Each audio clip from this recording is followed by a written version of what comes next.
വളരെ എളുപ്പത്തിൽ നല്ല ടേസ്റ്റി ആയിട്ടുള്ള നെല്ലിക്ക അച്ചാർ എങ്ങനെ ഉണ്ടാക്കുന്നതെന്ന് കണ്ടു നോക്കിയാലോ. അപ്പോൾ അതിനായിട്ട് ഞാനൊരു 1/4 കിലോ നെല്ലിക്ക എടുത്തിട്ടുണ്ട്. അത് നന്നായി കഴുകി വൃത്തിയാക്കി എടുത്തിട്ടുള്ളതാണ്. ഇനി നമുക്കൊന്ന് സ്റ്റീം ചെയ്തൊന്ന് വേവിച്ചെടുക്കണം. അപ്പോൾ ഒരു 5 മിനിറ്റ് ഇതുപോലെ സ്റ്റീമറിൽ വെച്ചിട്ടൊന്ന് വേവിച്ചെടുത്തിട്ടുള്ളതാണിത്.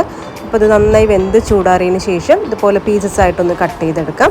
അപ്പോൾ എല്ലാ നെല്ലിക്കയും ഇതുപോലെ ഒന്ന് മുറിച്ചെടുത്തിട്ടുണ്ട്. ഇനി ഒരു പാൻ ചൂടാക്കാൻ വെച്ച് അതിലേക്ക് കുറച്ച് നല്ലെണ്ണ ഒഴിച്ച് ഇനി ഒരു 1/2 ടീസ്പൂൺ കടുകും ഒരു 5-6 അല്ലി വെളുത്തുള്ളി നീളത്തിലരിഞ്ഞതും അതുപോലെ ഒരു 2-3 പച്ചമുളക്, ഒരു 2 വറ്റൽമുളകും കുറച്ച് കറിവേപ്പിലയും കൂടിയിട്ട് നന്നായിട്ടൊന്ന് മൂപ്പിച്ചെടുക്കാം. ഇനി ഇതിലേക്ക് ഒരു 1/4 ടീസ്പൂൺ മഞ്ഞൾപ്പൊടി, 2 ടീസ്പൂൺ മുളക് പൊടി, ഒരു 1/2 ടീസ്പൂൺ ഉലുവപ്പൊടിയും കുറച്ച് കായം പൊടിയും കൂടെ ചേർത്ത് ലോ ഫ്ലെയിമിൽ വെച്ച് നന്നായി മൂപ്പിച്ചതിന് ശേഷം നമ്മൾ മുറിച്ച് വെച്ചിരിക്കുന്ന നെല്ലിക്കയും കൂടെ ചേർത്ത് കൊടുക്കാം. ഇനി ആവശ്യത്തിന് ഉപ്പും ഒരു 2 ടേബിൾ സ്പൂൺ ചൂടുവെള്ളവും 1 ടീസ്പൂൺ വിനീഗറും കൂടെ ഒഴിച്ച് നന്നായി മിക്സ് ചെയ്തതിന് ശേഷം 2 മിനിറ്റ് കൂടെ ഒന്ന് അടച്ചു വെച്ച് കുക്ക് ചെയ്യാം. ഇനി അവസാനമായിട്ട് ഒരു 1/2 ടീസ്പൂൺ ശർക്കരപ്പൊടിയും കൂടെ ചേർത്ത് നന്നായിട്ടൊന്ന് മിക്സ് ചെയ്തെടുത്തു കഴിഞ്ഞാൽ നല്ല കിടിലൻ ടേസ്റ്റുള്ള നെല്ലിക്ക അച്ചാർ റെഡി. അപ്പോൾ ട്രൈ ചെയ്ത് നോക്കണേ.